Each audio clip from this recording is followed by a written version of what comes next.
Las criadas no merecen estar en lugares así. El grito de Matías Filio, agudo y cargado de un desprecio etílico, rebotó en los azulejos inmaculados de la cocina del restaurante El Dorado, silenciando por un instante el traqueteo de los platos y el siseo de las sartenes.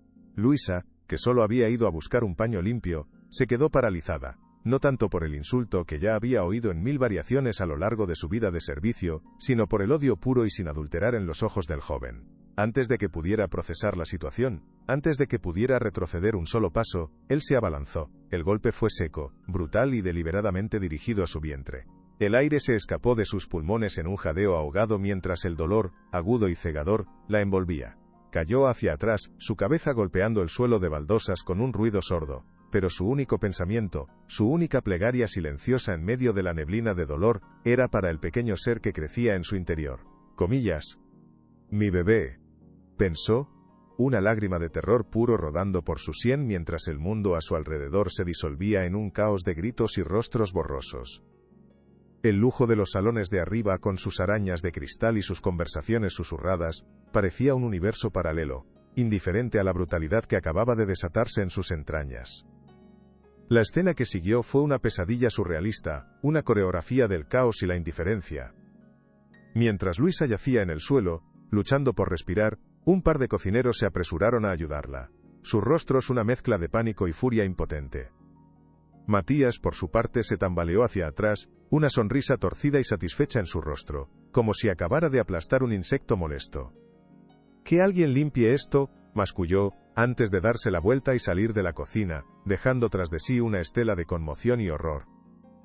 Ricardo, el chef principal, un hombre corpulento y de buen corazón, se arrodilló junto a Luisa, su voz un murmullo tranquilo, sisador. «Tranquila, ya viene la ayuda, respira hondo». Pero la humillación más profunda aún estaba por llegar. Cuando los paramédicos la sacaban en una camilla por la entrada de servicio, Matías estaba afuera, esperando su limusina, rodeado de sus amigos. Al verla, en lugar de mostrar una pizca de remordimiento, soltó una carcajada burlona, un sonido cruel que cortó el aire de la noche. «Parece que la criada tuvo un pequeño accidente», dijo, y sus amigos rieron con él. Esa risa fue peor que el golpe, una puñalada en el alma que la hizo sentirse invisible, insignificante, menos que humana. Algo se rompió dentro de ella en ese momento, pero también algo se endureció. Si te gusta este tipo de contenido, no te olvides de suscribirte a nuestro canal.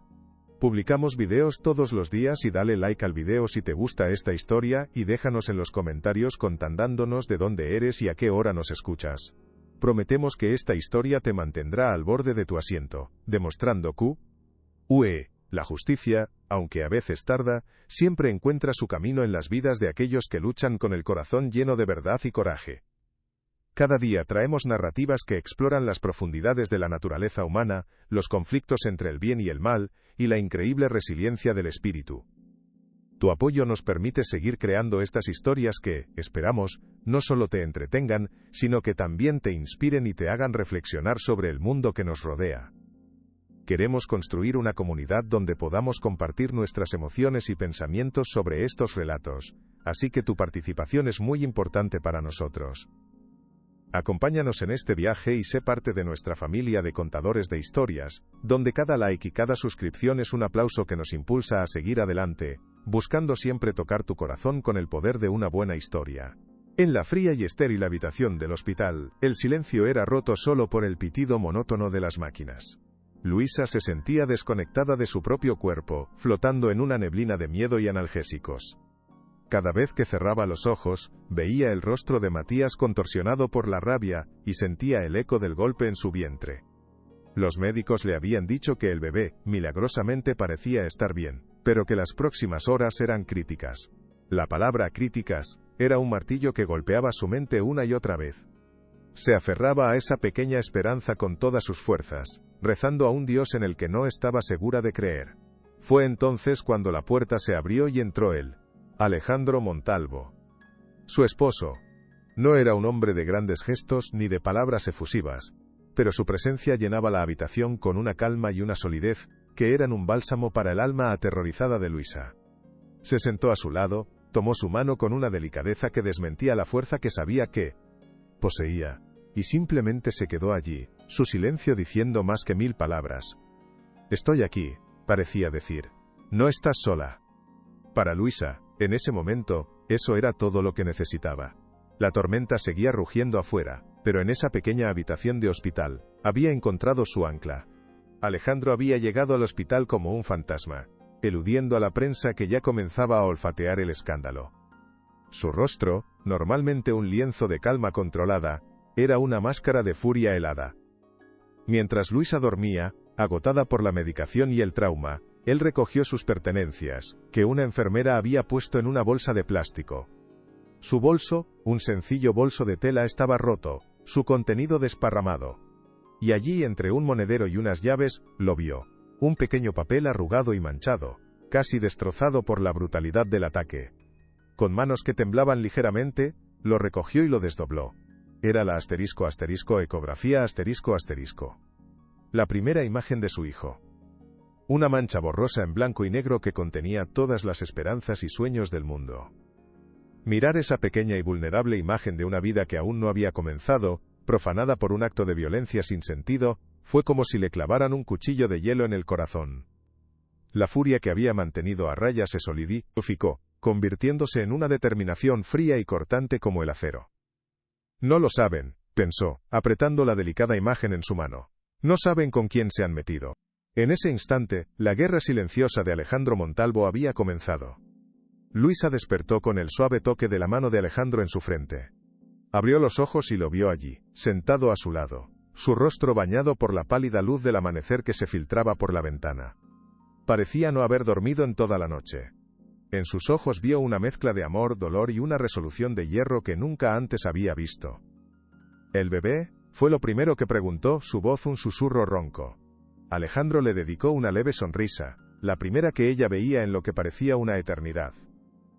Nuestro hijo es un luchador. Como su madre, dijo, su voz suave pero firme. Los médicos dicen que está estable. Que es un pequeño milagro. Luisa cerró los ojos, un sollozo de alivio escapándose de sus labios. Era la primera buena noticia en un mar de oscuridad. Alejandro esperó a que se calmara y luego le habló, no como un esposo preocupado, sino como un estratega planeando su próximo movimiento. Voy a encargarme de esto, Luisa. Te lo prometo. Ese hombre, esa familia, pagarán por lo que han hecho. No descansaré hasta verlos destruidos. Ella nunca lo había oído hablar así. Vio la promesa en sus ojos y por primera vez desde el ataque, sintió una pequeña chispa de algo más que miedo. Sintió el germen de la justicia. Mientras tanto, en la opulenta mansión de los Filho, el ambiente no era de celebración, sino de un pánico apenas disimulado. El señor Fernando Filho, un hombre cuya imagen pública era la de un patriarca respetable y un pilar de la comunidad empresarial, caminaba de un lado a otro en su despacho forrado de caoba, su rostro un mapa de preocupación. Matías, con una resaca brutal y una creciente sensación de pavor, intentaba minimizar el incidente. Fue un accidente, papá. La criada me provocó. Se tropezó, todo, balbuceaba, sus excusas sonando patéticas incluso para él mismo. Su padre se detuvo y lo fulminó con la mirada. No me importa si se tropezó, o si la empujaste a las vías del tren, rugió, su voz normalmente mesurada convertida en un gruñido. ¿No te das cuenta de lo que has hecho? En este momento, justo ahora que estamos al borde del abismo. Matías lo miró sin comprender.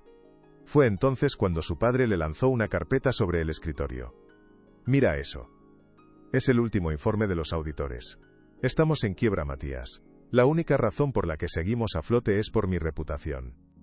Una reputación que tú acabas de poner en el punto de mira con tu estúpida rabieta de niño mimado. El silencio que siguió fue más elocuente que cualquier grito. El plan de los Filho se puso en marcha con la rapidez que da la desesperación. El primer paso era el control de daños.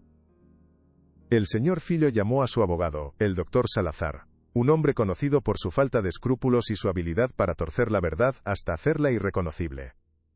Salazar, necesito que esto desaparezca, dijo Filho por teléfono, su voz un siseo urgente. Ofrece a la mujer dinero. Una cantidad que no pueda rechazar. Haz que firme un acuerdo de confidencialidad. Y si no funciona, encuéntrale algo. Lo que sea. Un antiguo novio, una deuda, un desliz. Pinta un cuadro de ella como una oportunista, una cazafortunas. Entierra su credibilidad bajo tanto lodo, Que nadie vuelva a creer una palabra de lo que diga. Salazar, al otro lado de la línea, sonrió. Este era su terreno de juego. Considérelo hecho, Fernando, respondió con una confianza aceitosa. Para cuando termine, todo el mundo pensará que esa pobre camarera es la villana de la historia. El segundo paso era más sutil, pero igual de crucial. El señor Filo comenzó a vender en secreto activos de la familia, moviendo dinero a cuentas en el extranjero para maquillar la bancarrota inminente y salvar lo que pudiera del naufragio que su propio hijo había provocado. Poco después, Javier, el chofer de Matías y testigo silencioso de su comportamiento aquella noche, recibió una llamada. Era del administrador de la familia Filo. Javier, lamentamos informarte que tus servicios ya no son necesarios, dijo la voz fría y anónima al otro lado de la línea. No hubo explicación, ni agradecimiento por sus años de leal servicio, simplemente un despido abrupto y humillante. Javier colgó el teléfono, sintiendo un nudo de hielo en el estómago. Sabía exactamente por qué lo estaban despidiendo. No había estado en la cocina, pero había visto a Matías salir, había oído su risa cruel mientras la ambulancia se llevaba a esa pobre chica. Y lo más importante, lo habían visto a él, observando todo con una desaprobación silenciosa en su rostro. Era un cabo suelto. Un testigo potencial que podía contradecir la narrativa que estaban a punto de construir. Su despido no era solo una medida de ahorro, era una advertencia. Una forma de decir, sabemos lo que viste, mantén la boca cerrada o lo próximo que perderás, no será tu trabajo. Javier, un hombre honesto y trabajador, se sintió atrapado entre el miedo a las represalias y el peso de su conciencia. Lo que no sabía era que su despido sería una de las pistas que Alejandro Montalvo seguiría para desentrañar la verdad.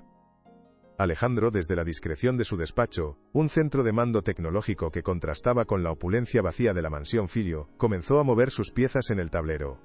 No era un hombre de confrontaciones directas, sino un maestro de la estrategia, alguien que entendía que la información era el arma más poderosa. Contrató a los mejores investigadores privados del país, no para intimidar sino para descubrir la verdad. Quiero saberlo todo sobre la familia Filo, les dijo, su voz tranquila pero con un filo de acero. Sus finanzas, sus socios, sus enemigos, cada esqueleto en su armario. Y quiero saber quiénes fueron los testigos de lo que le pasó a mi esposa. Encuéntrenlos, asegúrense de que estén a salvo. Mientras sus investigadores se ponían en marcha, él se dedicaba a cuidar de Luisa. Le llevaba sus comidas favoritas al hospital, le leía en voz alta para ayudarla a dormir, y sobre todo, la escuchaba. Escuchaba sus miedos, su rabia, su dolor. En una de esas conversaciones, Luisa, con la mirada perdida en la pared, mencionó un detalle. Llevaba un relicario, dijo en voz baja. Mi abuela me lo dio. Se rompió en la caída. Era un relicario discreto, pero con un grabado de lujo, un regalo de Alejandro que ella atesoraba. Otro pequeño detalle, otra pieza del rompecabezas. Los días se convirtieron en semanas. Luisa fue dada de alta y regresó a su hogar, un apartamento elegante pero acogedor, un santuario de paz que Alejandro había construido para ellos. Sin embargo, la paz era difícil de encontrar. La maquinaria de Salazar ya estaba en pleno funcionamiento. Pequeños artículos comenzaron a aparecer en los tabloides, notas anónimas que pintaban a Luisa como una mujer con un pasado turbio, una empleada problemática con un historial de quejas. Eran mentiras, todas ellas. Pero las mentiras repetidas 1000 veces comienzan a adquirir un aura de verdad. Luisa intentaba ignorarlo, pero cada artículo era como un pequeño corte de papel en su alma. Una tarde, un elegante sobre llegó a su puerta. Dentro, había una carta del bufete de abogados de Salazar. Y un cheque con una cantidad de dinero que le habría cambiado la vida unos meses antes. La carta hablaba de un desafortunado malentendido, y ofrecía el dinero como una compensación por las molestias, a cambio de su silencio absoluto y permanente. La oferta era un insulto, una bofetada, no era justicia, era un intento de comprar su dignidad. Creen que todo tiene un precio, pensó con una mezcla de asco y tristeza. Luisa le mostró la carta a Alejandro esa noche. Él la leyó en silencio, su rostro impasible, pero ella vio cómo se tensaba su mandíbula. Cuando terminó, no dijo nada. Simplemente tomó la carta y el cheque, los rompió en pedazos diminutos y los tiró a la basura. Luego, se acercó a Luisa, la rodeó con sus brazos y la sostuvo con fuerza. No estamos en venta, mi amor, le susurró al oído. Y nuestra justicia tampoco. En ese gesto, En esas pocas palabras, Luisa encontró la fuerza que necesitaba. El miedo que la había paralizado comenzó a retroceder, reemplazado por una determinación fría y clara. Ya no era solo una víctima. Se estaba convirtiendo en una luchadora. Sabía que el camino sería largo y difícil, que se enfrentarían a un enemigo poderoso y sin escrúpulos. Pero ya no estaba sola. Tenía a Alejandro a su lado, y juntos eran más fuertes de lo que la familia Filo podría imaginar. Por mi hijo, se dijo a sí misma, tocándose el diente que ya comenzaba a redondearse. Haré lo que... La batalla por la verdad y la dignidad acababa de empezar. La primera mini humillación íntima llegó de la mano de la propia matriarca de la familia Filo, la señora Eleonora. Se presentó en el apartamento de Luisa sin previo aviso, vestida con una elegancia glacial, y acompañada por un guardaespaldas que parecía tallado en granito. No vino a disculparse, vino a intimidar. «Querida, creo que ha habido un terrible malentendido», comenzó, su voz melosa pero con un trasfondo de acero. Luisa la escuchó en silencio, sin invitarla a sentarse. Eleonora continuó, su discurso una mezcla de condescendencia y amenaza velada. «Mi hijo a veces es impetuoso. Pero tiene un buen corazón. Esta situación es muy embarazosa para todos. Creo que lo mejor sería que aceptaras la generosa oferta de nuestro abogado y dejaras todo esto atrás. Por el bien de todos». Al ver que Luisa no respondía, su máscara de amabilidad se resquebrajó. «Escúchame bien, niña. Tu lugar está en la servidumbre, no en un restaurante de lujo tratando de codearte con tus superiores. Deberías estar agradecida de que te ofrezcamos algo. No nos obligues a tomar otras medidas». La amenaza ya no era velada. Pero Luisa no se inmutó. «Su hijo es un criminal, señora Filo», respondió con una calma que sorprendió a la propia Eleonora. «Y su dinero no va a comprar mi silencio. Ahora, por favor, váyase de mi casa». El rechazo de Luisa a la oferta de soborno fue la declaración de guerra. Salazar intensificó su campaña mediática, filtrando historias cada vez más elaboradas y venenosas a la prensa amarilla. Un día, al salir a comprar el pan, Luisa vio su rostro en la portada de un tabloide. El titular gritaba: «La camarera cazafortunas, la verdad detrás del escándalo Filio». El artículo era un tejido de mentiras, citando a fuentes anónimas que afirmaban que Luisa había acosado a Matías, que tenía un historial de intentar seducir a hombres ricos, que su embarazo era una trampa cuidadosamente planeada. La gente en la calle la miraba, algunos con pena, otros con desprecio, susurrando a su paso. Fue una humillación pública, una lapidación moderna llevada a cabo con tinta y papel. Se sintió desnuda, expuesta, juzgada por miles de extraños que no sabían nada de ella. Volvió a casa con el corazón encogido, las lágrimas nublando su vista. Se sentía como si el mundo entero estuviera en su contra, como si estuviera gritando la verdad en un vacío donde nadie podía oírla. «Quieren destruirme», pensó, acurrucada en el sofá. «Quieren que me rinda». Y por un momento, casi lo consideró. El peso era demasiado grande. Esa noche, cuando Alejandro llegó a casa, la encontró en la oscuridad, sentada en el suelo del salón, con el periódico arrugado en la mano. Tenía la mirada perdida, sus hombros caídos por el peso de la derrota. Él no necesitó preguntar qué pasaba. Se arrodilló frente a ella y le apartó con suavidad un mechón de pelo de la cara. «No les creas», le dijo en voz baja. «Son solo palabras, ruido. No pueden hacerte daño».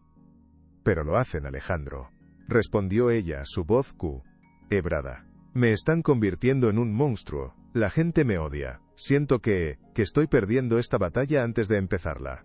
Él la miró a los ojos, su mirada intensa y llena de una fe inquebrantable en ella.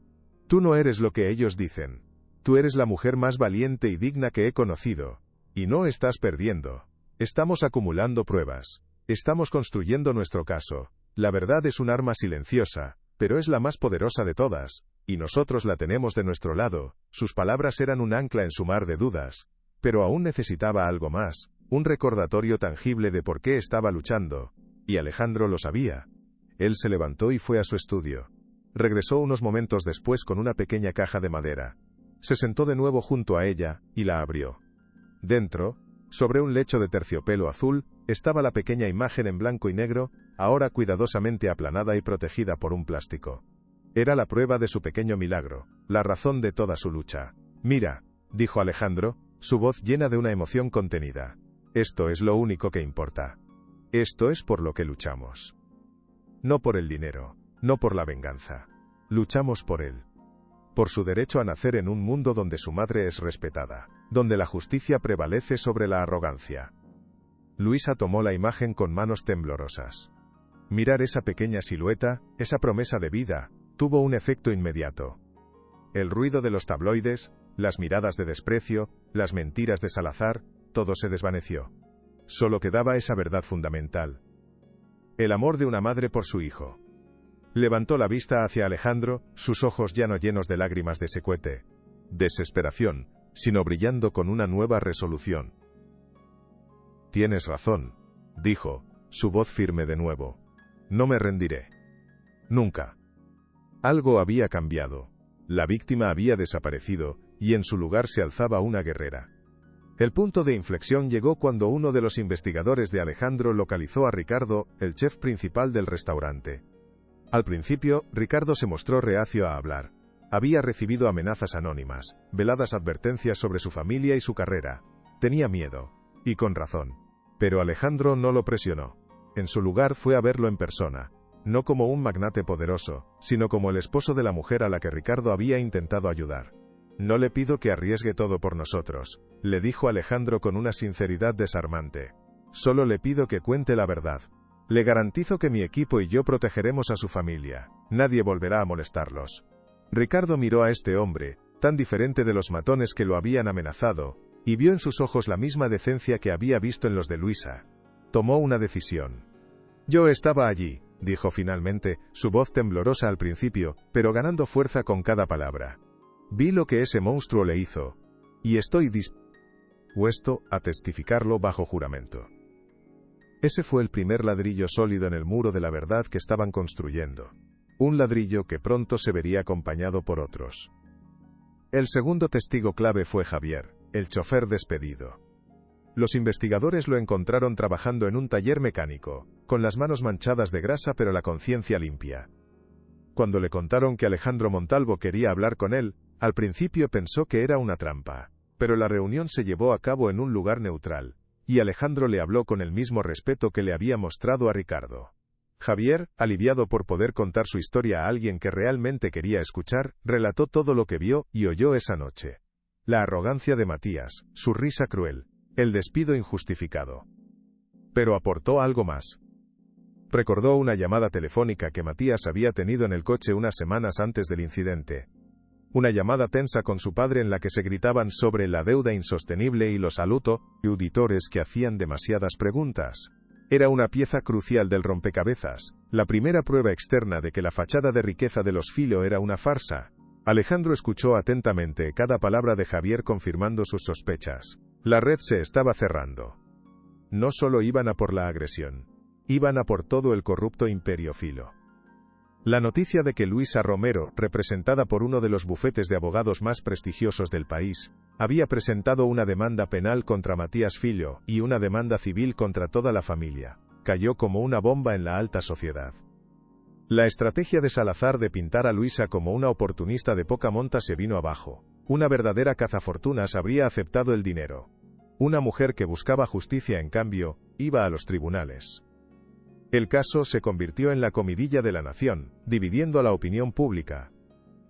Por un lado, estaban los que defendían a los Filho, creyendo en la inviolabilidad de las viejas fortunas y Yuste, yendo a Luisa como una amenaza al orden establecido. Por otro lado, un número creciente de personas veía en ella un símbolo de la lucha de los desvalidos contra los poderosos. Una historia de David contra Goliat que resonaba profundamente en el corazón de la gente común. El juicio se fijó, y la expectación era máxima. Iba a ser el juicio del año, un espectáculo mediático donde no solo se juzgaría un crimen, sino todo un sistema de privilegios y abusos. Los días previos al juicio fueron una tortura de nervios y ansiedad para Luisa. A pesar del apoyo incondicional de Alejandro, las dudas la asaltaban en la quietud de la noche. ¿Y si no me creen? ¿Y si Salazar es tan bueno como dicen y consigue darle la vuelta a todo? Le confesaba a Alejandro, su voz un susurro en la oscuridad. Él siempre tenía la palabra justa, el gesto tranquilizador. La verdad tiene un peso que ninguna mentira puede sostener por mucho tiempo, mi amor. Solo tienes que contar tu historia, eso es todo. Pero el miedo era una criatura irracional. Se imaginaba en el estrado, con cientos de ojos juzgándola, con Salazar diseccionando cada palabra, cada gesto, buscando la manera de hacerla parecer una mentirosa. No puedo fallar, pensó, una y otra vez, no por mí, sino por mi hijo. Este pequeño no ha hecho nada para merecer esto. La responsabilidad era inmensa, tenía que ser fuerte, tenía que ser inquebrantable, pero por dentro, se sentía frágil como el cristal. Era la calma antes de la tormenta, y Luisa sabía que la tormenta que se avecinaba sería la más grande de su vida. ¿Te conmueve esta historia? Deja tu like y suscríbete, seguimos. Nos adentramos en el corazón del conflicto, donde el coraje se pone a prueba, y la verdad lucha por salir a la luz. Lo que has leído hasta ahora, es solo el comienzo de una batalla legal y emocional, que sacudirá los cimientos de una de las familias más poderosas del país. La tensión está a punto de alcanzar su punto álgido, y las revelaciones que se avecinan cambiarán las reglas del juego para siempre. Si quieres descubrir cómo Luisa se enfrenta a sus demonios y a sus acusadores en el escenario más intimidante de todos, no te puedes perder lo que viene a continuación. Cada suscripción y cada like nos ayuda a seguir tejiendo estas complejas tramas de justicia y redención. Acompáñanos mientras la historia se acelera hacia su clímax, un momento en el que todas las máscaras caerán y el verdadero carácter de cada personaje quedará expuesto ante el mundo. No querrás perderte ni un solo detalle de este emocionante desenlace que promete mantenerte pegado a la pantalla, esperando ansiosamente cada nueva revelación. El día del juicio llegó, un día gris y plomizo que parecía reflejar el estado de ánimo de la ciudad. El Tribunal de Ciudad de México estaba asediado por una multitud de periodistas, cámaras y curiosos, todos ansiosos por presenciar el enfrentamiento. Al llegar, Luisa y Alejandro tuvieron que abrirse paso a través de un mar de flashes y micrófonos. Luisa se aferró al brazo de Alejandro, sintiendo el calor de su mano como un ancla en medio de la tempestad. Dentro, la sala estaba abarrotada. Vio a la familia Filo sentada en la primera fila, con sus rostros tensos y sus ropas de diseño, proyectando una imagen de confianza que no lograba ocultar el pánico en sus ojos. Matías la miró con un odio descarado, su padre con una fría indiferencia, Eleonora con un desprecio aristocrático, y allí, a su lado, estaba el doctor Salazar, sonriendo como un tiburón que huele sangre en el agua. Por un momento, el miedo amenazó con paralizarla. Pero entonces, sintió un suave movimiento en su vientre, un pequeño recordatorio de por qué estaba allí. Respiró hondo, levantó la barbilla y caminó hacia su asiento. El juego estaba a punto de comenzar. La fiscalía comenzó su alegato inicial con una fuerza devastadora. La fiscal, una mujer de mediana edad con una reputación de ser implacable, pintó un cuadro vívido y escalofriante de la agresión. Llamó a su primer testigo, Ricardo, el chef. Con una voz clara y firme, Ricardo describió la escena en la cocina, el insulto de Matías, el golpe deliberado, la risa cruel. Salazar intentó desacreditarlo en el contrainterrogatorio, insinuando que tenía algún tipo de rencor personal contra Matías, o que buscaba sus 15 minutos de fama. Pero Ricardo se mantuvo firme. Vi lo que vi, repitió una y otra vez, su honestidad resonando en la sala.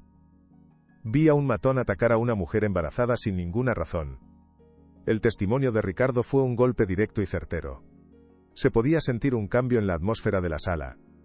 La versión de los Filo de un simple ACC idente comenzaba a desmoronarse bajo el peso de la verdad.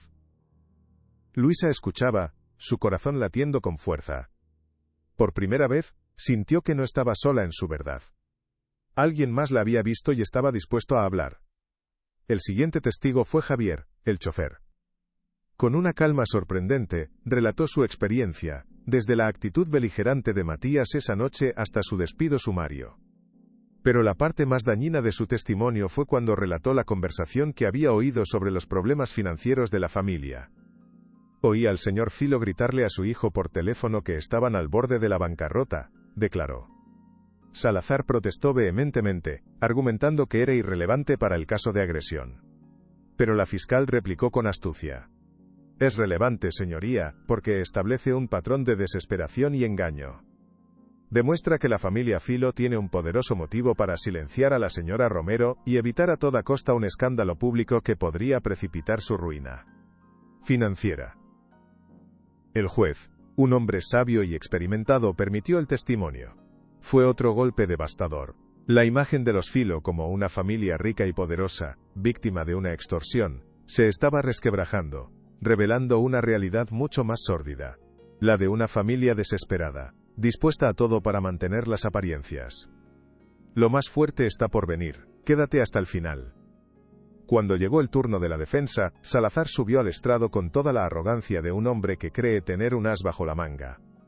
Su estrategia era clara: destruir el carácter de Luisa, pintarla no solo como una mentirosa, sino como una mujer calculadora y de moral dudosa. Su alegato inicial fue una obra maestra de la insinuación y la calumnia. Damas y caballeros del jurado, comenzó, su voz goteando una falsa sinceridad. La fiscalía quiere que vean a una víctima. Pero nosotros les mostraremos a una depredadora. Una mujer que vio en el apellido Filo un billete de lotería y que no dudó en usar su propio embarazo como arma para cobrarlo. La acusación era tan vil que dejó a la sala en un silencio atónito. Luisa sintió una oleada de náuseas. ¿Cómo podía alguien retorcer la verdad de una manera tan perversa? Miró a Alejandro, quien le devolvió una mirada que decía: mantente fuerte. Esto es lo que hacen. Era de esperar. Pero saberlo no lo hacía menos doloroso. Sentía como si le estuvieran arrancando la piel a tiras en público, todo mientras el hombre que la había atacado la observaba con una sonrisa de suficiencia. Para respaldar sus afirmaciones, Salazar llamó a una serie de testigos pagados, antiguas compañeras de trabajo y conocidos lejanos de Luisa, cada uno de los cuales contaba una historia cuidadosamente ensayada sobre su supuesta ambición desmedida, su tendencia a mentir, su obsesión con los hombres ricos. Era un desfile de perjurio, tan burdo que resultaba casi cómico, pero el efecto acumulativo era venenoso. Estaban creando una narrativa, una historia alternativa, en la que Luisa era la agresora y Matías la víctima. Cada testimonio era un nuevo ladrillo en la pared de mentiras que estaban construyendo a su alrededor, una pared diseñada para aislarla y hacerla parecer indigna de credibilidad. Luisa escuchaba cada mentira, su corazón hundiéndose un poco más con cada palabra. Recordaba a algunas de esas personas, gente a la que había ayudado, a la que había considerado amigas. El dinero, pensó con una amargura profunda, realmente puede comprar cualquier cosa, incluso el alma de las Perparidrabar que había, zonas. Sentía que se ahogaba en un mar de falsedades, y el juicio apenas había comenzado. La verdadera prueba aún estaba por llegar, su propio testimonio. El tribunal estaba más lleno que nunca. Un mar de rostros expectantes que contenían la respiración en un silencio casi religioso, denso y pesado como el aire antes de una tormenta. Cada asiento en la sala principal y en la galería de prensa estaba ocupado, con periodistas de todo el mundo preparados para narrar el final de la saga que había dividido al país. El aire era denso, cargado de una expectación casi eléctrica, palpable en la quietud de los cuerpos y en las miradas fijas en el estrado del juez. Este, con su rostro impasible y su toga negra, parecía una figura de otro tiempo, el guardián de una justicia a punto de ser puesta a prueba. La fiscalía, dirigida por una mujer de aspecto severo pero con ojos compasivos que delataban su pasión por la verdad, había presentado su caso con una precisión demoledora, llamando a testigos que describieron la agresión con detalles escalofriantes que hicieron que varios miembros del jurado se estremecieran. Cada testimonio había sido un ladrillo más en el muro de culpabilidad que se construía, alto e inexpugnable, alrededor de la familia Filo. Ahora, todo el mundo esperaba el último acto desesperado de la defensa. Algo estaba a punto de romperse. El abogado Salazar se levantó con una confianza que parecía ensayada hasta el último detalle, una sonrisa de suficiencia pegada a su rostro que no lograba ocultar la tensión en sus ojos. Caminó hacia el centro de la sala, su costoso traje italiano moviéndose con él, proyectando una imagen de poder que ya nadie se creía del todo. Señoría, damas y caballeros del jurado, comenzó, su voz resonando con una estudiada elocuencia. Hemos escuchado una historia muy emotiva, una narración diseñada para apelar a sus corazones, no a su razón. Pero la justicia no se basa en emociones, sino en hechos fríos. Y los hechos pintan un cuadro muy diferente. Hizo una pausa dramática buscando el rostro de cada jurado. Mi cliente, el joven Matías Filo, no es el monstruo que han dibujado. Es un joven, incomprendido, impulsivo, pero no un criminal. Fue víctima de una provocación, de una situación cuidadosamente orquestada para atraparlo. La audacia de la mentira dejó a muchos boquiabiertos. Se aprovecharon de él, pensó Alejandro, apretando el puño con tanta fuerza que sus nudillos se volvieron blancos de pura rabia contenida, una furia que luchaba por mantener bajo control por el bien de Luisa. Salazar continuó su teatro, paseándose frente al jurado como si les contara un secreto íntimo, bajando la voz para crear una falsa complicidad. La señora Romero, lejos de ser la víctima inocente que pretende, dio una oportunidad de oro para cambiar su vida. Sabía perfectamente quién era Matías Filho. Sabía del poder y la riqueza de su familia, y decidió jugar su carta, una carta muy peligrosa y muy sucia. Miró a Luisa con una frialdad calculadora, intentando intimidarla, pero ella le sostuvo la mirada sin pestañear, su calma una muralla contra la que las mentiras del abogado se estrellaban. Sostenemos que la señora Romero provocó deliberadamente a mi cliente con insultos, esperando una reacción que pudiera magnificar para su propio beneficio económico. El supuesto ataque no fue más que un tropiezo accidental en medio de una acalorada discusión, un incidente que ella ha exagerado de forma grotesca con el único fin de extorsionar a una de las familias más respetadas de este país. La sala estalló en murmullos de indignación. El juez tuvo que golpear la mesa con su mazo varias veces. ¿Cómo se atreve?, pensó Luisa, pero se obligó a mantener la calma. No le daría esa satisfacción. Para apuntalar su narrativa fraudulenta, Salazar llamó a una testigo sorpresa, una mujer llamada Verónica, una antigua compañera de trabajo de Luisa. La mujer subió al estrado con una mirada nerviosa, evitando cruzar su mirada con la de Luisa, sus manos retorciendo un pañuelo. Juró decir la verdad, una mano temblorosa sobre la Biblia. Salazar se acercó a ella con una sonrisa paternal. Señorita Verónica, usted trabajó con la señora Romero durante casi un año, ¿correcto? Sí, señor, respondió ella en voz baja. ¿Y durante ese tiempo, qué tipo de conversaciones tenían? ¿Hablaba ella de sus ambiciones? La mujer tragó saliva. Sí. Ella siempre decía que estaba cansada de trabajar. Que su sueño era encontrar a un hombre rico que la sacara de la pobreza. Decía que haría cualquier cosa por conseguirlo, que era lista y que sabría cómo hacerlo. La mentira era tan burda, tan evidentemente pagada, que resultó casi insultante. Luisa negó lentamente con la cabeza, no con rabia sino con profunda tristeza. Recordaba a Verónica, una chica con problemas que ella misma había ayudado. El dinero puede comprar el silencio, pero también las mentiras más viles, pensó, sintiendo compasión por la mujer en el estrado. El testimonio de Verónica, aunque claramente falso, logró sembrar una pequeña semilla de duda en el ambiente. Era la clásica táctica de culpar a la víctima, de manchar su carácter para desviar la atención del crimen. Salazar lo sabía, y explotó esa duda con la habilidad de un maestro manipulador. Ahí lo tienen, damas y caballeros del jurado, dijo, abriendo los brazos en un gesto de falsa revelación. Una mujer desesperada por dinero, un joven rico como objetivo perfecto. ¿No les parece una coincidencia demasiado grande? ¿No les parece que todo encaja en un plan, y no en un accidente? Por un instante, una falsa resolución pareció posible. La idea de que todo fuera un montaje, aunque improbable, era más sencilla de procesar para algunos que la cruda realidad de la violencia. Luisa sintió una punzada de miedo, un frío helado que le recorrió la espalda. ¿Y si le creían? ¿Y si todas sus mentiras lograban ocultar la verdad? Miró a Alejandro, buscando apoyo, y él le dedicó un leve asentimiento, una promesa silenciosa de que la verdad prevalecería. Pero en ese momento de caída, la oscuridad parecía estar ganando. Algo estaba a punto de cambiarlo todo. Finalmente llegó el momento que todos esperaban. La fiscalía llama a declarar a la señora Luisa Romero. Un silencio solemne cayó sobre la sala. Con la ayuda de Alejandro, que le apretó la mano con una fuerza reconfortante, Luisa se levantó. Su embarazo era ahora una presencia evidente y poderosa, un símbolo silencioso de la vida que había estado en juego. Caminó lentamente hacia el estrado, cada paso resonando en el silencio. No caminaba como una víctima, sino como una mujer que iba a contar su verdad. Se sentó, su espalda recta, su mirada clara y directa, enfrentando a sus acusadores sin un ápice de temor. Juró decir la verdad, y se preparó para el interrogatorio del hombre que había intentado destruir su reputación. Salazar se acercó a ella, su sonrisa de superioridad intacta, creyendo que la tenía acorralada. ¿Qué poder mí? Y con acento agudo a quebrarla con sus preguntas insidiosas.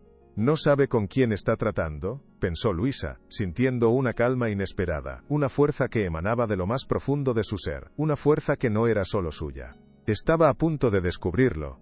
Salazar comenzó su ataque, su voz goteando un falso tono de compasión. Señora Romero, ¿puede describirnos la discusión que tuvo con mi cliente esa noche?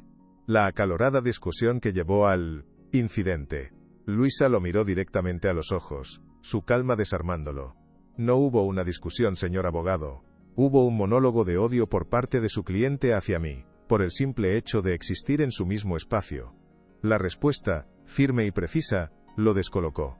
Intentó otra táctica. ¿No es cierto que usted le levantó la voz, que lo insultó, que lo provocó de alguna manera? No. Yo solo intentaba hacer mi trabajo. Su cliente estaba ebrio y fuera de control. Me gritó que las criadas no merecíamos estar en lugares así. Y luego me pateó en el vientre. Su voz no tembló. No había histeria. Solo la exposición fría de los hechos. Salazar frunció el ceño, irritado.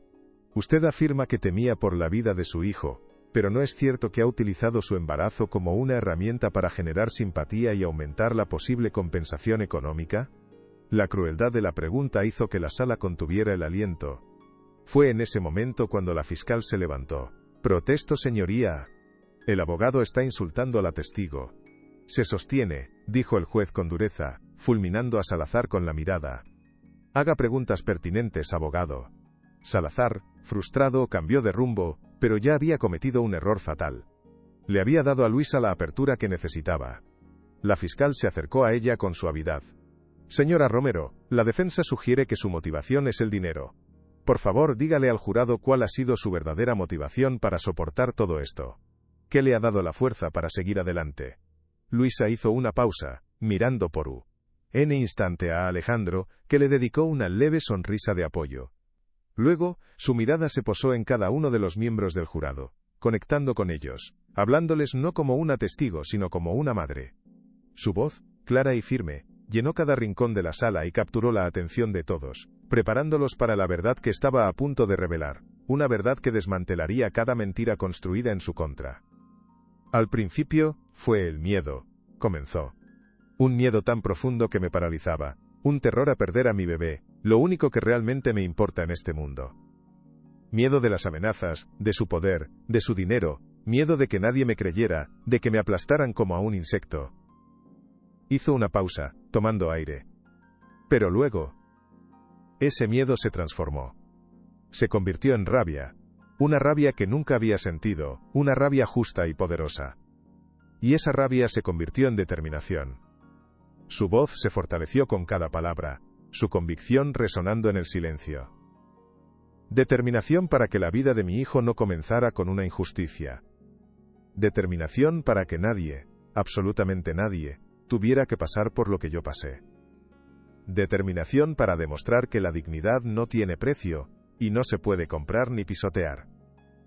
Cada palabra era un golpe contra las mentiras. Se sentía más fuerte que nunca. Voy a ganar esto, pensó, sintiendo una certeza que la llenaba por completo, una convicción que radiaba y contagiaba a cada persona en la sala que aún albergaba un sentido de la decencia. Cada vez que las mentiras me ahogaban, cada vez que sentía que no podía más, yo miraba esto. Con una mano temblorosa pero firme, sacó de un pequeño papel doblado. Lo desdobló con un cuidado reverencial y se lo mostró al jurado. Era la ecografía ***, la pequeña imagen en blanco y negro, borrosa pero inconfundible, de su hijo. Miraba esta pequeña vida, esta promesa de futuro, y sabía que no podía rendirme. Que tenía que seguir luchando. Mi fuerza no viene de mí. Viene de él. Lucho para que él nazca en un mundo donde un hombre no puede patear a una mujer embarazada y salirse con la suya solo porque tiene un apellido importante. Sus palabras, cargadas de una sinceridad abrumadora, conmovieron a todos. Varios miembros del jurado tenían los ojos llenos de lágrimas. El castillo de mentiras de Salazar se había derrumbado por completo, reducido a cenizas por la verdad de una madre. En ese momento, Luisa dejó de ser una víctima. Se convirtió en un faro de esperanza, un símbolo de la lucha por la justicia contra la arrogancia del poder. La fiscal, viendo que el jurado estaba emocionalmente conectado con Luisa, decidió que era el momento de asestar el golpe final. Señoría, con su permiso, la fiscalía quisiera presentar nuestra última pieza de evidencia.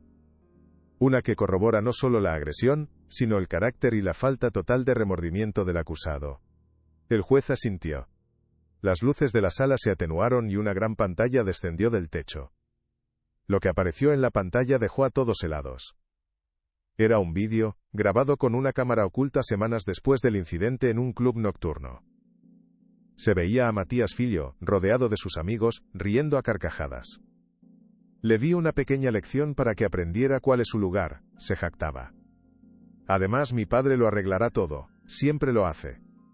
La sala contuvo el aliento, el sonido de las risas de Matías llenando el silencio tenso y convirtiéndose en un eco macabro de su propia condena. La arrogancia que mostraba en la talla era la prueba definitiva de su culpabilidad, no solo legal, sino moral, un desprecio absoluto por la vida y la dignidad humanas. El vídeo continuó, cada segundo más condenatorio. Otro amigo le preguntó sobre los rumores de los problemas financieros de su familia. Matías soltó otra carcajada despectiva. Rumores. Mi padre es un genio. Lleva años falsificando los balances, moviendo dinero, creando empresas fantasma. Los auditores son unos idiotas, nunca se dan cuenta de nada. Somos intocables, ¿entiendes? Intocables. La confesión era doble, la agresión y el fraude sistemático. El vídeo terminó. Las luces volvieron, revelando el caos. Matías estaba pálido como un muerto, con la boca abierta en una mueca de horror. El señor Filho se había desplomado en su silla, su rostro una máscara de cera. La galería de prensa era un frenesí. Salazar estaba paralizado, su carrera hecha cenizas. El silencio fue roto por un sollozo ahogado. Era Matías, llorando como un niño. El juego había terminado. Si esta historia te tocó el corazón, comparte para que llegue a más personas. El alegato final de la fiscalía fue breve y contundente, reflejando el sentir de la nación. Damas y caballeros del jurado, comenzó la fiscal, su voz resonando con autoridad moral mientras señalaba a la mesa de la defensa, donde los Filho parecían estatuas de sal. Lo que han visto no es un caso complicado. Es la historia de un hombre que cree que su riqueza lo pone por encima de la ley. Y la historia de una mujer cuyo único crimen fue soñar con un futuro seguro para su hijo. Su veredicto hoy no es solo sobre Matías Filho. Es sobre el tipo de sociedad en la que queremos vivir. Una donde el poder da derecho a abusar. O una donde la justicia es igual para todos. Les pido que envíen un mensaje claro y fuerte. La impunidad en este país se ha terminado. Su discurso finalizó, y un silencio cargado de significado llenó la sala. El destino de la familia Filho estaba ahora en manos de 12 ciudadanos comunes. 12 personas que tenían el poder de cambiar el curso de la historia. De reafirmar que nadie, absolutamente nadie, está por encima de la ley y la decencia humana. El alegato de Salazar fue un espectáculo patético. Intentó desesperadamente minimizar los daños. Pintar el vídeo como una bravuconada de un joven borracho. Los documentos del fraude como errores contables sin mala intención. Pero sus palabras sonaban huecas, vacías, ofensivas. Nadie en la sala le creía, ni siquiera él mismo parecía creerse sus propias mentiras. Su voz carecía de convicción, sus gestos eran los de un autómata. Era el discurso de un hombre derrotado, intentando salvar los restos de un naufragio, consciente de que se estaba hundiendo junto con sus clientes. El jurado lo escuchaba con una mezcla de aburrimiento y desprecio, sus rostros impasibles como máscaras de piedra. La confianza y la arrogancia que había mostrado al principio se habían evaporado, dejando solo a un hombre pequeño y sudoroso balbuceando excusas que nadie quería oír. La justicia ya había emitido su propio veredicto en la mente de todos los presentes mucho antes de que él terminara de hablar. Su carrera, al igual que la fortuna de sus clientes, estaba acabada, reducida a un murmullo insignificante en la gran sala de la justicia. El jurado se retiró a deliberar. La espera, aunque corta, fue agónica. Luisa y Alejandro permanecieron sentados, tomados de la mano, sus corazones latiendo al unísono. No hablaban. No era necesario. Ahora, solo quedaba esperar que la justicia se materializara en una decisión concreta. La tensión era una criatura viva en la sala. Pase lo que pase, estoy orgulloso de ti, le susurró Alejandro, su voz llena de una admiración infinita. Eres la mujer más fuerte que he conocido. Mi heroína. Luisa apoyó la cabeza en su hombro, cerrando los ojos por un instante, sintiendo una paz que no había sentido en meses. Habían luchado con la verdad como única arma. Y ahora, solo quedaba esperar que la verdad fuera suficiente. Lo hicimos juntos, pensó ella, sintiendo una gratitud inmensa por el hombre que nunca había dudado de ella, que había movido cielo y tierra no por venganza, sino por amor, y por un inquebrantable sentido de lo que era correcto. Una fortaleza silenciosa que la había sostenido en pie a cabo los momentos más oscuros de su vida. Después de lo que pareció una eternidad, en una deliberación récord, el portavoz del jurado regresó. Sostenía una hoja de papel en su mano temblorosa. El silencio era profundo. Se aclaró la garganta, evitando mirar hacia la mesa de la defensa. En el caso del Estado contra Matías Filo, por el cargo de agresión con lesiones graves y tentativa de interrupción del embarazo, nosotros el jurado, lo declaramos culpable. Un jadeo colectivo recorrió la sala, seguido de un murmullo de aprobación. Luisa cerró los ojos con fuerza, un sollozo de puro alivio escapándose de sus labios mientras las lágrimas corrían por sus mejillas. Alejandro la abrazó con fuerza. Matías se desplomó en su silla. El portavoz continuó. En el caso contra Fernando Filho, por los cargos de fraude fiscal, falsificación de documentos y obstrucción a la justicia, nosotros, el jurado, lo declaramos culpable. Se había hecho justicia. La verdad finalmente había prevalecido, su luz, disipando las sombras de la mentira y la corrupción que habían intentado ahogarla. La sentencia se dictó esa misma tarde. Con una severidad implacable, el juez se dirigió primero a Matías, que estaba de pie, temblando. Señor Matías Filho, usted no solo atacó a una mujer indefensa, un acto de una cobardía incalificable, comenzó el juez, su voz resonando como un trueno. Usted atacó el principio mismo de la decencia humana. Su total falta de remordimiento es espantosa. Este tribunal lo condena a la pena máxima de 10 años de prisión sin posibilidad de libertad condicional. Matías soltó un gemido ahogado y sus rodillas cedieron, siendo sostenido por los guardias. El juez se volvió entonces hacia el padre. Señor Fernando Filho, usted crió a ese monstruo, y mientras él atacaba a inocentes usted atacaba la confianza de este país. Lo condeno a 15 años de prisión. Que esta sentencia sirva de lección para todos los que creen que su estatus es un escudo. Nadie está por encima de la ley. El mazo golpeó la madera con un sonido final y atronador, sellando el destino de una familia que había confundido el privilegio con el derecho, el poder con la impunidad. Al salir del tribunal, la escena era de un caos controlado. Los periodistas no acosaron a Luisa y Alejandro. En su lugar, les abrieron un pasillo de respeto, las cámaras capturando en silencio su salida digna. La verdadera sorpresa estaba en la plaza. Cientos de personas, ciudadanos comunes, se habían congregado allí de forma espontánea. Al ver a Luisa, estallaron en aplausos y vítores. Mujeres, hombres, ancianos, jóvenes, todos aplaudiendo con una emoción genuina. No era un aplauso para una celebridad, era un reconocimiento para una de los suyos, para alguien que había tenido el valor de enfrentarse a un gigante y había vencido.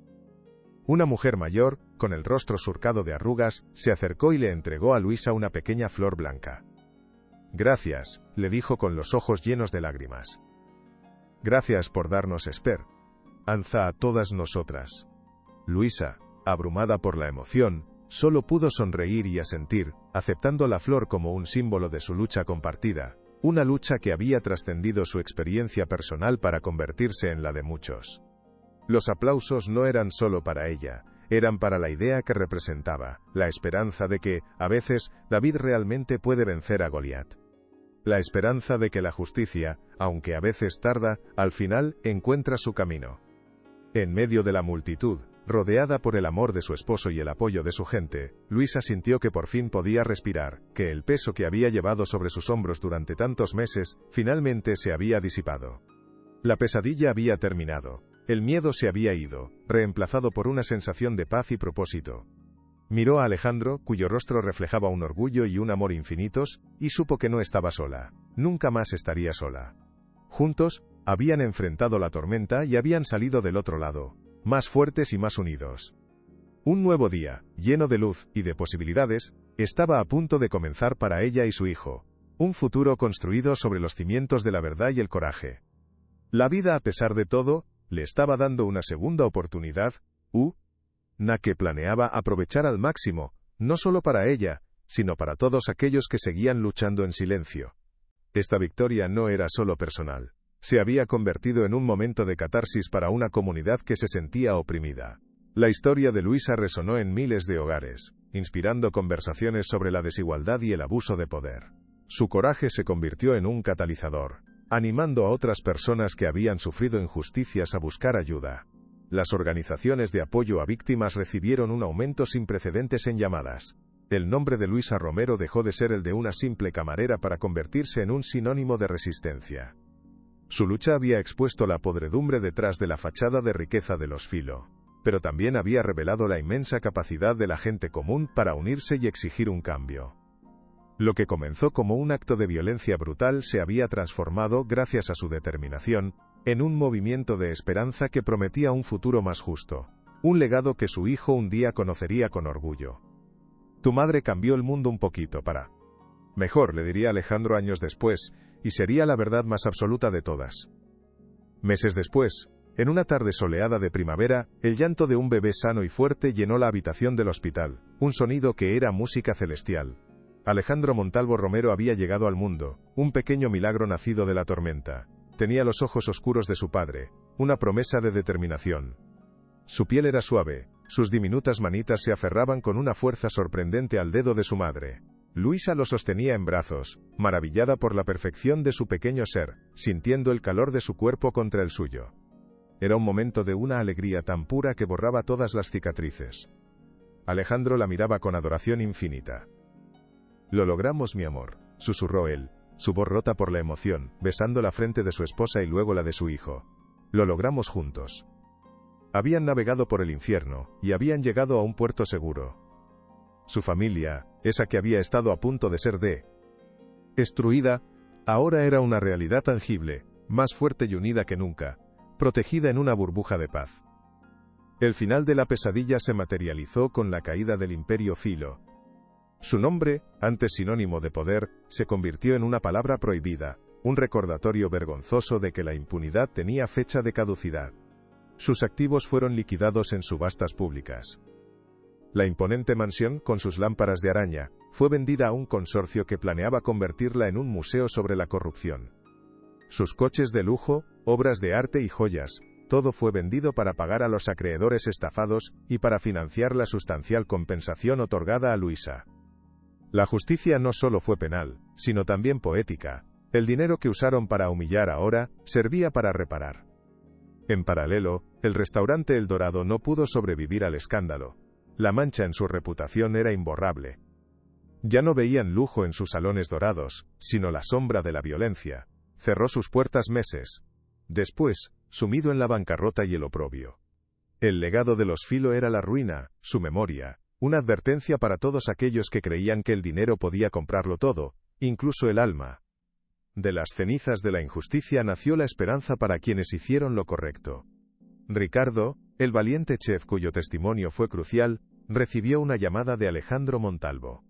Le hizo una oferta que no pudo rechazar: financiar por completo la apertura de su propio restaurante, un lugar donde el respeto y la dignidad fueran el ingrediente principal. Ricardo, con lágrimas de gratitud, aceptó. El nuevo restaurante, La Nueva Esperanza, se convirtió en un éxito rotundo. Del mismo modo, Javier, el chofer leal despedido, encontró su camino. Recordando su valentía, Alejandro lo contactó y le ofreció la oportunidad de ser su propio jefe. Le proporcionó el capital para fundar su propia empresa de transporte de lujo. La empresa de Javier, construida sobre la honestidad, prosperó rápidamente. La justicia había castigado a los culpables, pero también había recompensado la integridad de los justos. Las ondas expansivas de un solo acto de coraje habían cambiado vidas para bien, demostrando que hacer lo correcto, incluso cuando es difícil, tiene su propia recompensa, una mucho más valiosa que cualquier fortuna. Mientras su hijo crecía, Luisa descubrió una nueva vocación. La considerable compensación económica podría haberle garantizado una vida de lujo, pero para ella, ese dinero era una herramienta, una responsabilidad. Una noche, mientras acunaba a su pequeño, le confesó su idea a Alejandro. «No quiero que ninguna otra mujer se sienta tan sola y desamparada como yo me sentí», le dijo. «Quiero usar este dinero para crear un lugar seguro para ellas, un lugar donde encuentren ayuda, protección y sobre todo, donde les crean». Alejandro la escuchó, su corazón llenándose de un orgullo inmenso. No me enamoré de una víctima, pensó él, me enamoré de una guerrera. Ahora esa guerrera había encontrado una nueva batalla que librar, no con rabia sino con compasión. Estoy contigo, mi amor, le respondió, besando su frente. Construiremos ese lugar juntos, ladrillo a ladrillo. Sabía que ella era capaz de mover montañas, y él estaría allí para ayudarla a mover cada una de ellas. Su decisión no era un capricho, era el comienzo de un legado de amor y solidaridad. Así nació la Fundación Luz, en honor a la luz de esperanza que su hijo le había traído. La fundación se dedicó a ofrecer apoyo integral a mujeres embarazadas en situación de vulnerabilidad, especialmente a víctimas de abuso. No se limitaban a dar ayuda económica. Ofrecían un ecosistema completo que devolvía la dignidad. Contaban con abogados que luchaban por sus derechos, psicólogos que las ayudaban a sanar, y asistentes sociales que las guiaban para encontrar vivienda y empleo. Luisa se involucró personalmente en cada aspecto, no como una figura distante, sino como una más del equipo. Se sentaba con las mujeres, escuchaba sus historias, compartía su propio dolor y les ofrecía el regalo más valioso, la certeza de que no estaban solas. Su propia experiencia, que había sido una fuente de tanto sufrimiento, se transformó en una fuente inagotable de empatía y fortaleza para ayudar a otras, cerrando el círculo de su propio dolor y convirtiéndolo en un faro para las demás. La inauguración de la primera sede de la Fundación Luz fue un evento íntimo y emotivo. Asistieron amigos, familiares y las primeras mujeres que ya recibían ayuda. Luisa, con su hijo de la mano, que ya daba sus primeros pasos, cortó la cinta inaugural. Estaba radiante, llena de una paz que la hacía brillar. En su breve discurso, no hubo rencor, su mirada estaba en el futuro. Cada mujer que cruza esta puerta, dijo, su voz resonando con una fuerza tranquila, debe saber que aquí encontrará un refugio, debe saber que no está sola, que su voz importa, que su vida importa, y que la vida que lleva dentro es un tesoro que protegeremos juntas. La dignidad no es un privilegio, es un derecho inalienable que nadie tiene el poder de arrebatarnos. Alejandro la miraba desde la primera fila, con su hijo en brazos, y sintió que su corazón se expandía. Había visto a su esposa en su momento más vulnerable, y ahora la veía en su momento más poderoso. La adversidad no la había destruido, la había forjado en una líder par, a las que no tenían voz. El legado de la familia Filo se desvaneció en la historia como una nota a pie de página sobre la arrogancia. Su nombre se convirtió en sinónimo de vergüenza. En cambio, el legado de Luisa Romero apenas comenzaba a escribirse con tinta de esperanza y resiliencia. La Fundación Luz creció rápidamente, abriendo nuevas sedes, ayudando a cientos, y luego a miles de mujeres. La historia de Luisa se convirtió en una fuente de inspiración, un testimonio de que era posible transformar el dolor en una fuerza para el bien. Ella no buscó ser una heroína, pero se convirtió en una para incontables personas, no por enfrentarse a un hombre poderoso, sino por su dedicación a sanar las heridas de otras. Una vida que casi fue destruida por el odio, se había convertido en el catalizador para la reconstrucción de miles. La balanza de la justicia, que una vez pareció tan desequilibrada, se había inclinado permanentemente hacia la bondad. Este es nuestro verdadero imperio, le dijo, una vez Alejandro, mirando a los niños jugar. Un imperio de vidas salvadas. Pasaron los años convirtiendo los recuerdos dolorosos en cicatrices apenas visibles. La vida de Luisa y Alejandro se asentó en una hermosa rutina de amor, trabajo y familia.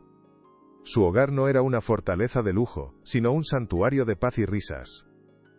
Se deleitaban en las pequeñas cosas, leer cuentos a su hijo, pasear por el parque, cocinar juntos mientras el pequeño Alejandro intentaba ayudar. Una tarde, mientras el sol se ponía, Alejandro se acercó a Luisa en el balcón. Le entregó una sola margarita del jardín. Gracias, le dijo simplemente, su voz llena de una emoción que los años no habían disminuido. ¿Por qué?, preguntó ella, aceptando la flor.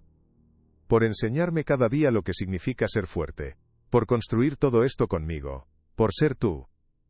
Ella apoyó la cabeza en su hombro, mirando a su hijo jugar. Lo construimos juntos, respondió. Su amor, forjado en la adversidad, era su mayor victoria, un amor tranquilo, profundo e inquebrantable, la prueba de que las tormentas más feroces pueden dar paso a las calmas más hermosas. Un día, mientras organizaba viejos papeles, Luisa encontró la carpeta del hospital. Dentro, Estaba aquel pequeño papel arrugado que lo había empezado todo, la primera imagen de su hijo, el talismán que le dio fuerzas. Lo tomó en sus manos con delicadeza. Ya no sentía dolor al mirarlo, ni rabia, ni miedo. Solo sentía una inmensa gratitud. Era un recordatorio, no de la violencia, sino de la vida que había triunfado sobre ella. Esto no puede quedarse en una caja, pensó. Decidió que su lugar estaba a la vista. Con la ayuda de Alejandro, lo mandaron a enmarcar en un pequeño y sencillo marco de plata, y lo colocaron en la mesita de noche de la habitación de su hijo. No como un trofeo de una batalla ganada, sino como el símbolo del milagro que era su existencia. Para que nunca olvides lo mucho que te quisimos incluso antes de conocerte, le dijo a su hijo esa noche mientras lo arropaba. El pequeño miró el marco con curiosidad, sintiendo el amor que emanaba de las palabras de su madre, un amor que había movido el mundo para traerlo a él. El pequeño Alejandro creció hasta convertirse en un niño curioso, alegre y, sobre todo, amable, con el corazón noble de su madre y la mente brillante de su padre. En el colegio, no era conocido como el hijo del magnate, sino simplemente como Ale, el niño de la sonrisa fácil que siempre estaba dispuesto a ayudar. Luisa y Alejandro se aseguraron de criarlo en un mundo donde el valor no se medía por cuentas bancarias, sino por la bondad de las acciones. Le enseñaron que el verdadero poder reside en la capacidad de levantar a otros.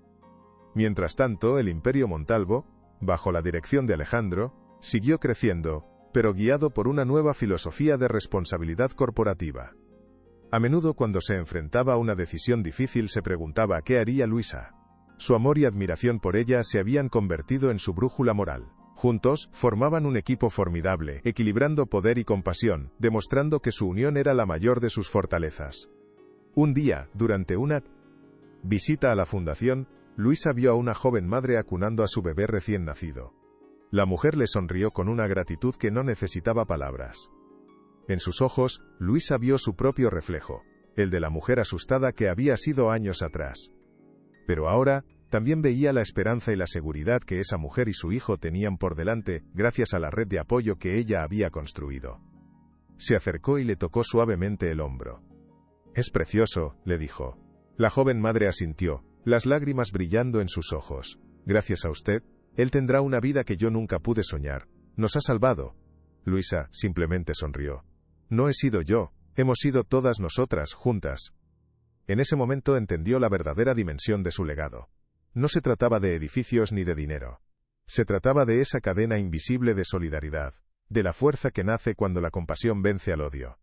Todo ha merecido la pena, pensó, sintiendo una paz profunda. El dolor de su pasado no había sido en vano. 5. Años después del juicio, la Fundación Luz era una institución nacional. Había ayudado a más de 200 familias a encontrar no solo seguridad, sino también la fuerza para sanar.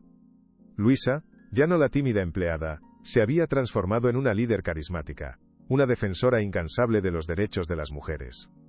Alejandro, siempre a su lado, era su mayor admirador. Su hijo, un niño sano y feliz de 5 años, era el centro luminoso de su universo.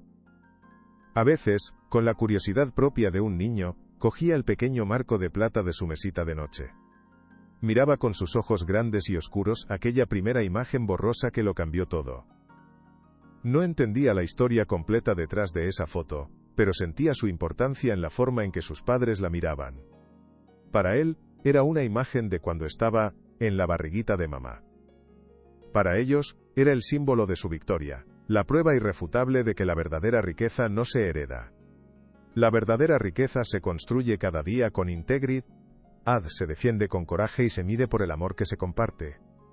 Y en esa riqueza, ellos eran las personas más afortunadas del mundo,